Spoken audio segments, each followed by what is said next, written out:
are Locked On Cowboys, your daily Dallas Cowboys podcast. Part of the Locked On Podcast Network, your team every day. Locked on Cowboys. Locked on Cowboys. Welcome back to the Locked On Cowboys podcast presented by Bet Online. Bet Online has you covered this season with more props, odds, and lines than ever before. Bet Online, where the game starts. I am Marcus Mosher. He is Landon McCool. And today we are going to be talking about Super Bowl 56, and it's a mock draft Monday.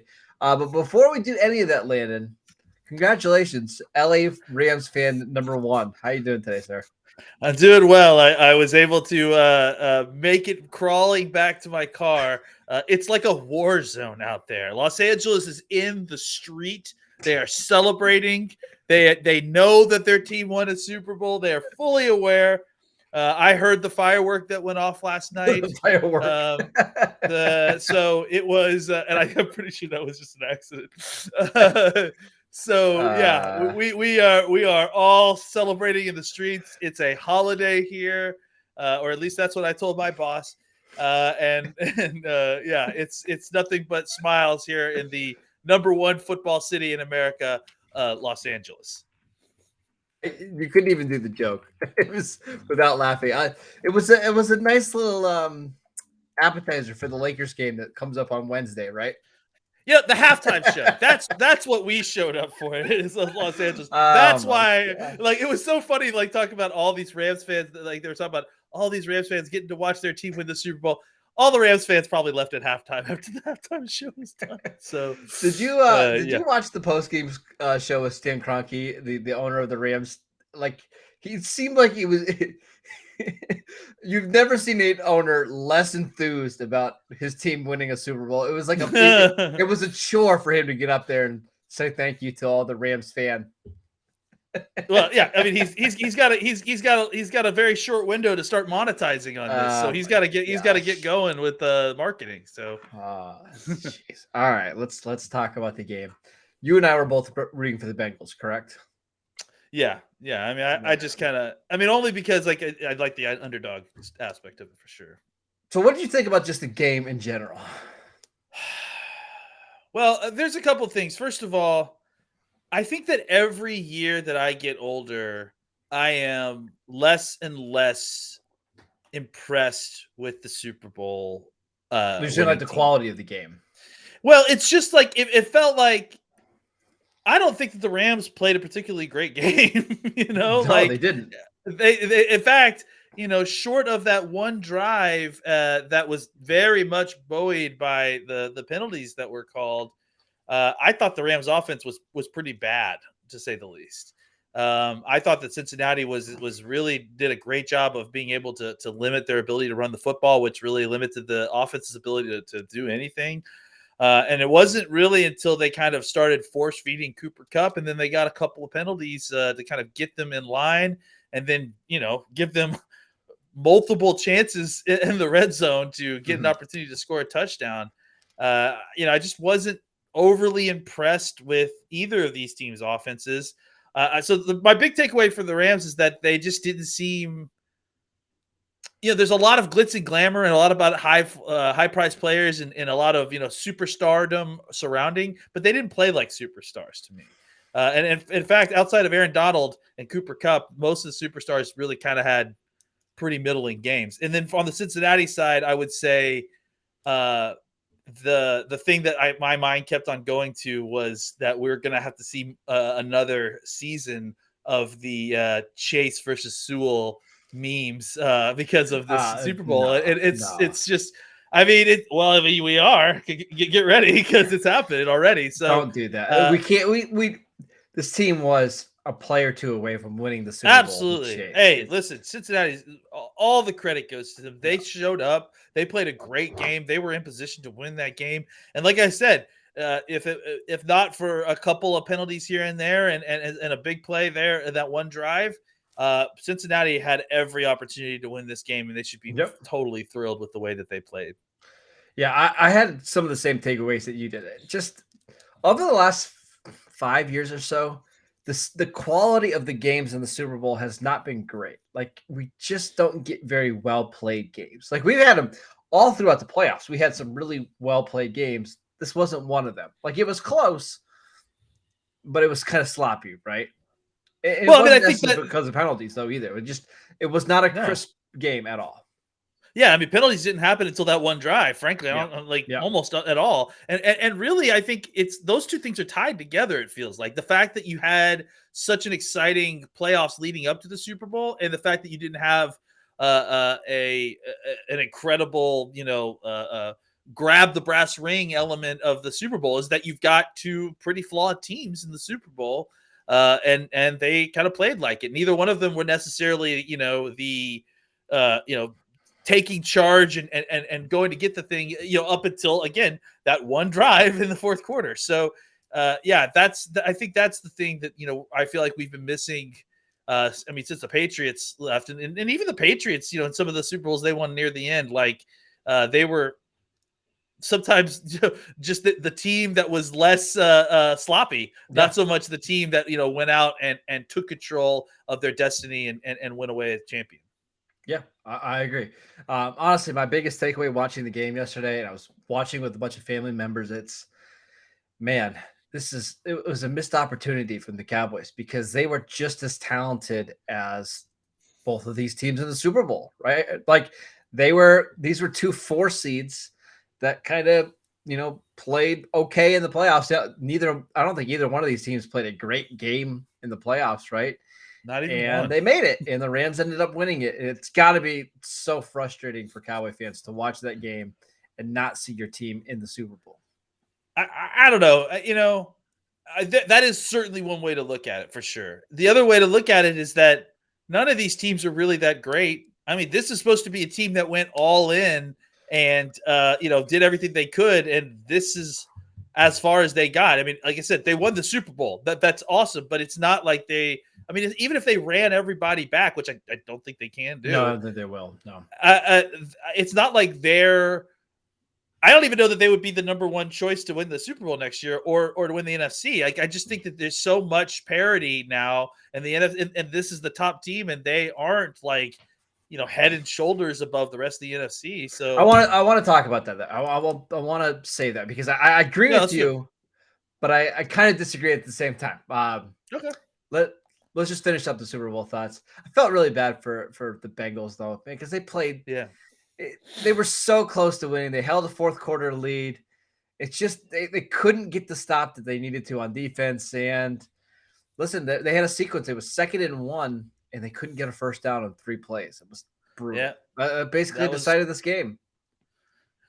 Yeah, and just the things that were working for a large portion of the game for them just kind of stopped working. The pass rush kind of fell apart there, and it just became look, the Bengals obviously are going to be in the offensive line rebuilding market this offseason. There's no way around that. And again, it's frustrating to watch a weakness that you've had all season not improve to the point where it's the thing that ends your season. Yeah. And I think that's kind of what the Bengals watched happen. And the Bengals have had a couple things happen. Like they lost Riley Reef, their right tackle. They lost a couple guys at guard.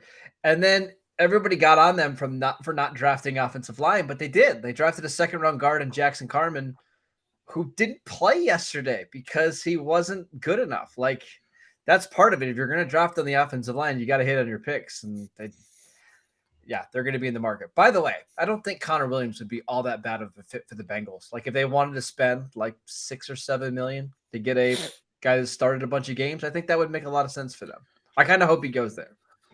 I've at least seen Connor Williams block Aaron Donald before. So yeah, I mean, and I think about most of the cards that they had last night. Yeah, Connor Williams is not a perfect offensive lineman, but man, if you can, a guy that's pretty healthy throughout his career and plays through injury and stuff, I think Connor Williams would make a lot of sense for that team. But I'm sure we'll have plenty of time to talk about them this offseason, Connor Williams, and where he's going to land. But let's take a quick break to tell you guys about Built Bar. It's that time of year where everybody gives up on their New Year's resolutions, but not this year.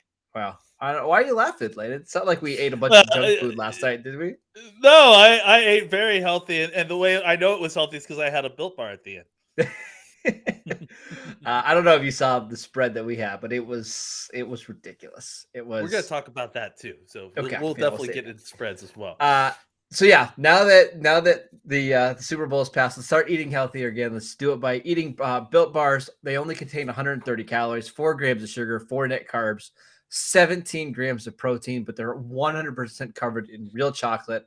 So many great flavors. I don't even need to list them all. Go to built.com and use promo code LOCK15 to get 15% off your next order. Use promo code LOCK15 for 15% off at built.com. All right. After watching the Super Bowl last night, Landon, does it make you think that the Cowboys should have gone all in and be more aggressive and maximize the championship window?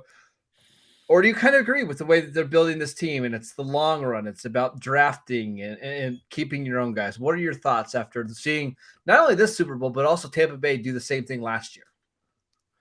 I think that it's I think that both methodologies can and will work. I just think that there's not and again, this kind of goes back to the thing that we had talked about a couple weeks ago, where there's this tendency by the NFL to view what the most recent Super Bowl winner does as the way to do things, right?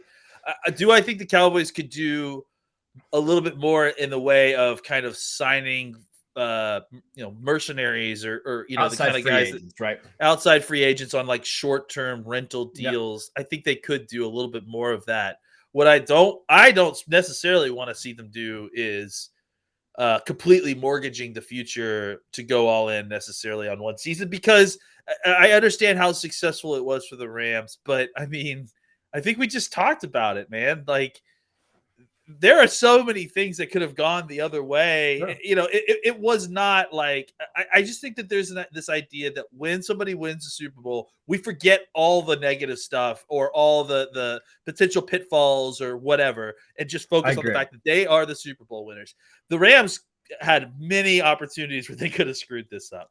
And I think that against teams that have been better, but like think about San Francisco, and like they're not one of those teams that are necessarily going out and getting those kind of hired free agents. I think there's lots of ways to do this, and I think that if you're good at doing a certain having a certain methodology and you're having success building a team that way, then you should continue to do it. And for the Cowboys, building the team isn't the problem as far as I'm concerned. Like, it's not like this team didn't have enough. I mean, look at the Rams, look at the Cowboys. Do you think that the Cowboys didn't have enough talent on the team to win the Super Bowl? I don't think that was the problem. So I think it has to come down to performance and coaching at that point. And I don't know if there's a shift in team building is necessary, especially when you're one of the very best at building the teams in the methodology that you use. I agree. I don't think the Cowboys should this year go out and trade all their draft picks for instant starters and stuff. I don't necessarily think that's wise, but I do think they've got to be more aggressive at picking their spots in free agency and trades. That's like one or two guys can make a huge difference. And let's look at the Bengals, right? The Bengals didn't trade away a bunch of draft picks, but they went out and paid Trey Hendrickson. That move really, really helped, right? They went out and got DJ Reader, and they held the Rams to like 1.9 yards per carry last night. Awuzie, he might have been the best cornerback on the field last night, and that includes Jalen Ramsey, right? Like, those are the type of moves that I wish the Cowboys would make every so often. It doesn't even have to be every year, but hey, when you get a chance to go upgrade a position in free agency, and yeah, you might be overpaying that guy a little bit, but you're adding talent, outside talent. I think that's something they need to look into. Well, Jalen Ramsey continues to prove that cornerbacks don't matter. But DJ Reader and Chidobe Awuzie, I mean, look, there is no bigger DJ Reader fan than me. Yeah. I was the guy banging the drum for this dude when he came into the league. I thought it was an incredible signing by them in the first time, the offseason. So I totally see how that came through. Chidobe Awuzie was a guy that, I mean, look, we all got firsthand experience from him. It always felt like he was just like that close, right? Like to kind of just getting over the hump, and it looks like he did that. So look, and I think that this is a great example, right? Like the Bengals are a team that likes to build from within. And what they did is they supplemented. I think the Bengals are actually closer to kind of what the Cowboys do. I The agree. Cowboys are better at drafting, I think, generally. And so I think that the Cowboys maybe just need to continue to do what they do, but maybe just dip their toe a little bit in the Los Angeles method. As if you see a guy that's being made available for a low draft pick on a no risk A 1-year deal rental situation, go for it, man. Like, it's okay to give up a 4th round pick. Like a 4th round pick is not going to kill your drafting strategy, right? Yeah. So and it's not, it's not always putting your drafted guy in the back seat. You just need to kind of take the chance to think that an injection of talent midseason is a good thing. So I definitely see the Cowboys more on the side of the Bengals sort of building thing, and I think that they're good at it. I would like to see them, I agree, kind of maybe take 1 or 2 more kind of toe dips in this sort of cheap trade opportunities that can eventually turn into a comp pick if you're lucky. All right, so I had 2 thoughts last night about the future of the Cowboys, and I want your thoughts after just kind of watching the Super Bowl. They have a quarterback who's like 29 years old. They have, I think 2 Hall of Fame offensive linemen and Tyron Smith and Zach Martin. Why not restructure all those guys and say you'd have $35 million of cap space and try to go in for the next 2 years? Because it's probably, Martin and Tyron aren't going to be around forever. Dak is in the prime of his career. Zeke is probably in his last year here. Why not look at this as a 2-year window and not necessarily give up all your assets for 2022, but look at it like, hey, this is our shot to win a Super Bowl. Let's go do everything in our power to go do that. But then I was also thinking, maybe this was the year. Maybe this was the last time that the Cowboys truly had a championship window, and with so many free agents and with the cap space, with them being $21 million over the cap, maybe this is a year they just kind of reset their books. They let a bunch of guys hit free agency. They don't restructure contracts. So if they need to get out of Zeke and Tyron Smith at the end of this year, they could do that. If they need to get out of DeMarcus Lawrence, they could do that as well. Which camp do you kind of belong to, Landon? Oh, that's a great question, honestly, because I've been kind of having similar thoughts, right? Like this is an opportunity to go either way. I mean, because you could get the chance to say, okay, this is a good spot to kind of reset things, let go of some bad contracts, try to get some money back, see if you can set yourself up for a really strong window. And not necessarily tank, because that's not what we're saying either, right? No, it's more just a year of resetting your books. So in 2023, 2024, you could be a little bit more aggressive in free agency and that kind of stuff. Yeah, and I think that's, it's going to come down to how patient Jerry is, and he hasn't been terribly patient lately, but maybe that's the issue, right? Maybe the issue is that he needs to allow some things to be reshuffled so that they can kind of point towards, I do think that there's something to the idea that you cannot continue to just try to reload instead of rebuild, like there's a point when you need to kind of take a step back and refocus your efforts towards a specific season where your synergy is pointed towards that season where you've got your contracts in a good spot. You can get everybody going, because ultimately if you're just trying to make it work year after year after year, you're limiting your ability to kind of and maybe that's what we're talking about overall, right? Is like maybe just slightly adjusting this kind of constantly setting yourself up year for year and just pushing a little bit more chips into a specific season. I think that might be something that's worth going in and doing at some point. But I also think, not to the extent necessarily that Los Angeles did it. And I don't think that, I guess my whole take with that in general is that it doesn't require that level of all in, but that doesn't mean that I wouldn't like them to see them try a little bit higher level than where they're at right now. I don't know how I feel, because I think I could go either way, right? Because I don't think this team is that far away from winning the Super Bowl. Like we just got done talking about, like, this team maybe should have won the Super Bowl this year when you look at their talent compared to the rest of the NFC. So if you bring everybody back and maybe Dak is healthier, you add 1 or 2 pieces in the draft, maybe they could win the Super Bowl next year. But at the same time, you're just not going to have that same roster that you had last year. And if that's the case, we kind of saw as far as they went this year. Maybe a year off where they reset their books, they trade a couple veterans for some picks, get a bunch of comp picks from guys leaving in free agency, and look forward to 2023, 2024. Maybe that is the best strategy. I don't know, and I'm really curious to see how the Cowboys handle it. Yeah, and I think honestly, part of it is going to be about like how quickly do you think the Giants and the Eagles and Washington can catch up to where you are, right? Like how are they able to get a? Which Are one are these you the teams able to most get nervous quarterbacks? about? Well, Washington could get a quarterback and suddenly be, in the conversation. I feel like, right? Like they have. I think that they can return some guys on defense that gives you some pause. They have some players on offense. I love. I hate to say this, but I love what New York has done in the offseason as far as building a coaching staff, and the Eagles have a ton of draft picks. So I think they're all, and that's part of the reason that it was upsetting, kind of that the Cowboys didn't take advantage of this season this year. Is that I think all three of those teams are likely to improve, maybe rapidly these next few years. So it'll be interesting to see how that all plays out. I think Philly makes me the most nervous, right? Because let's say they do make a big blockbuster trade for a quarterback like Russell Wilson.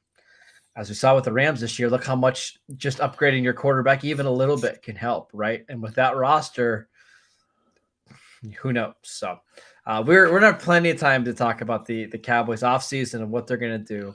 So make sure you guys are coming back and listening. We're gonna be talking draft, free agency, and all that stuff. But today, Landon, it's a mock draft Monday, and this one comes from Pro Football Focus. But before we get to that, I want to tell you guys about Bet Online. Football might be over this season, but basketball is in full steam with both pro and college hoops. From all of the latest odds, totals, players' performance props to where the next fire coach is going to land, BetOnline.net is the number one spot for all the sports betting needs that you have. BetOnline remains the best spot for all your sports scores, podcasts, and news this season.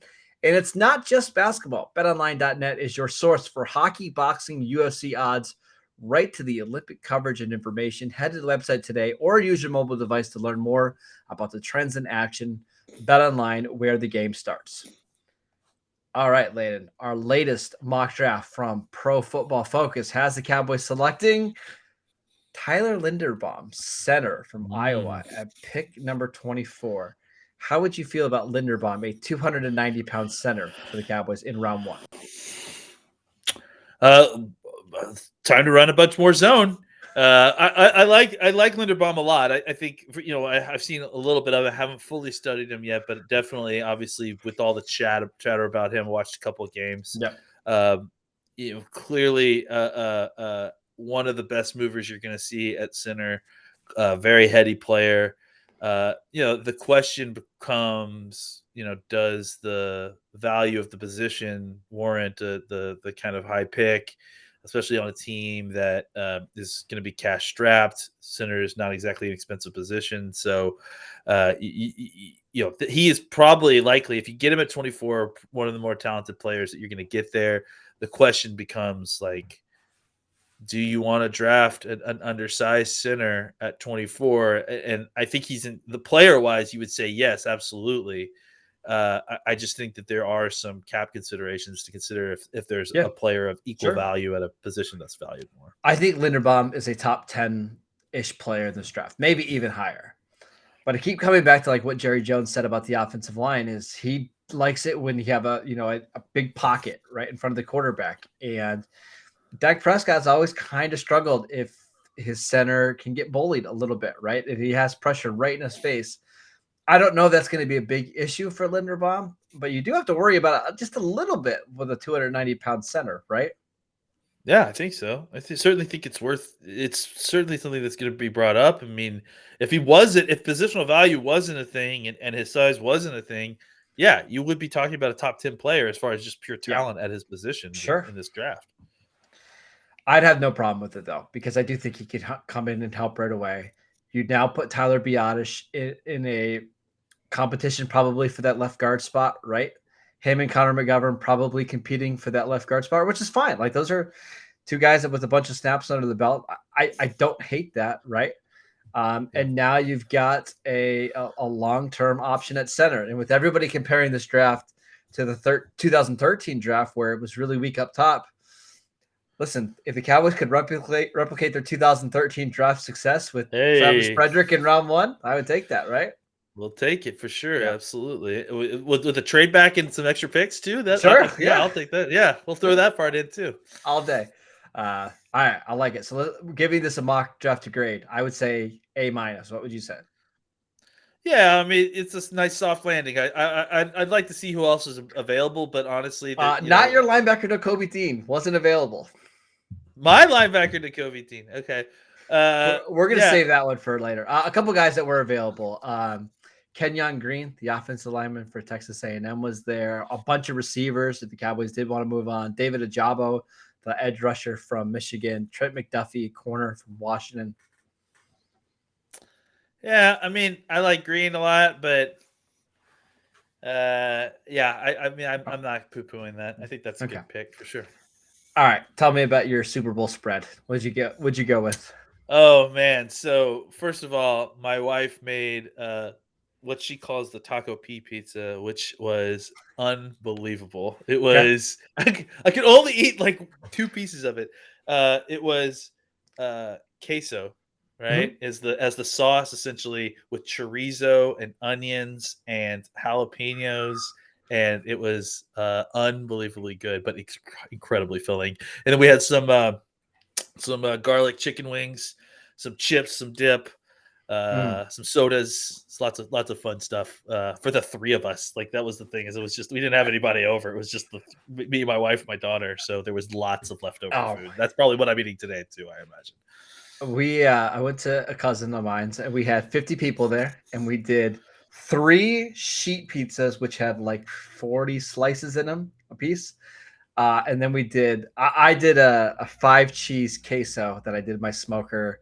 We had meat trays, cheese plate trays. We had like 7 or 8 different crock pots going of soup and cheese dips. And it was just a disgusting amount of food. Let me just tell you. Was it cold yesterday? Were you guys able to kind of hang out outside, or was it just it was freezing cold. We were all outside. So the good thing is this house had like 4 or 5 different like TV setups, like so people could kind of spread out through the house and watch the game. So that was good. Nice. But it was a little bit chilly here last night. It got down into the 60s, I think. Yeah. By the way, one last thing. I saw on Twitter today people showing the traffic from LA. I'm pretty sure. Correct me if I'm wrong, but that's a really old video that people were showing, right? Well, the best part too was that people didn't even notice it had like a little ABC watermark. Like, so did ABC News like that? I mean, it was darker when people were tweeting that video out. It was darker in the video than it was currently at that point in California. So because it was 7 o'clock there, 8 o'clock there. Yeah, and I'm also pretty sure that it was in a 4:3 frame. Like, so it was like, what? It's not even HD. You guys think this is live video of like? I think I watched it on one of my box TVs. Yeah. Yeah, traffic hasn't quite been like that in LA for the last 2 years, simply because of the COVID pandemic. But yes, I definitely remember that video, and that. Hopefully no one was stuck in any kind of traffic like that. I really, really doubt it. Well, congratulations to the Rams. I can't wait for them to celebrate for about 3 more hours until they turn their attention to something different.